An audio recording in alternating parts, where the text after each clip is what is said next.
Hi submarine friends. You could probably hear a couple of properties down. One of my neighbors is running his chainsaw cutting down some trees, so I can't prevent that. Anyways, you can see I got the hatch installed.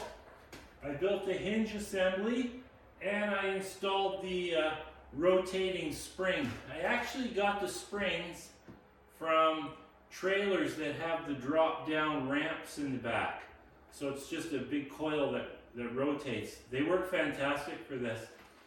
So I had the hatch built over the winter, so it's just a matter of throwing it on there and building that, that hinge assembly. So the other thing I'm working on right now is, this is the exhaust valve right here that turns off, that prevents water from going back down into the exhaust. So it's the exhaust shutoff valve. Now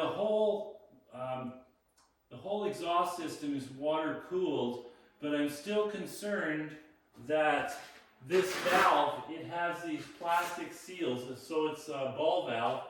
So I'm concerned that the plastic seals may get too hot from the exhaust gas traveling inside. So what I'm doing, I'm water cooling this valve. So the water enters the submarine through this port right here, which is below the water line, and it circulates through the cooling radiator for cooling the air in the compartment.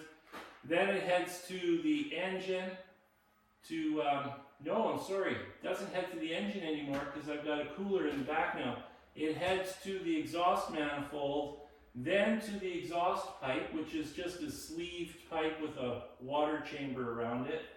And then the water discharges right here beside this valve. And I did that on purpose, of course, because this guy here will be shortened a bit and then fitted to the hull, and it'll go right over top like that. So what will happen is the discharged water will come into this void, into this, whatever you want to call it. So the valve is submerged in water all the time when the engine is running. And then the water will just overflow through a drilled hole in the side here at whatever height I want it to be, and the water can just run overboard. So instead of draining the system down here somewhere, it just drains out the top to cool that valve. I think that'll work really well.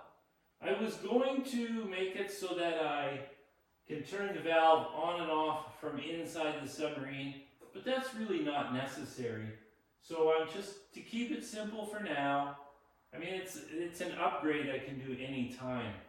So, mind you, I could change my mind in the next day or two, you never know. So, I already tested it. I stand inside the submarine and I can reach here and I can turn this valve on and off, no problem at all. It's no effort, I don't have to stretch or do anything weird. So I wanted to show this before I weld this thing on so that you can see what's going on inside it. So the valve just sits right there, open and close, Bob's your uncle. Now because weight is such an issue on the top of a submarine, I will cut this down to the height that it needs to be. But first I'm going to cut it to fit the hull, because the hull is round, of course. So I got to fit that right there. See, there's a 5/8 gap right here. So I got to scribe that and cut it. And then once that's done, another thing I did today is I actually plugged the hole for the air intake. There was going to be an air intake valve here. So again, I'm not so sure that I really need that, because the safest way to operate this is with the hatch open. So the engine will get all the air that it wants. So I'm kind of debating if I even need that. I'm trying to think of scenarios where I would need it.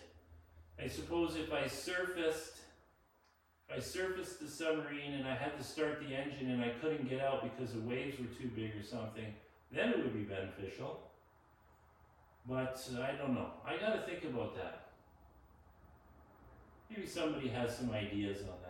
Anyways, it's easy enough to put in, and I'll just locate it so that it's not in the way anymore. So I can actually move it right to here if I want. I can even, the submarine that I'm copying has it right here. So the air intake is right behind the pilot's head.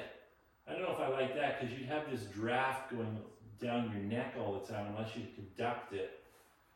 Mind you, it's usually pretty hot in these things traveling on the surface, so that might be nice. Unless it's cold weather, then it would be pit to shits. I don't know. I have to think about that.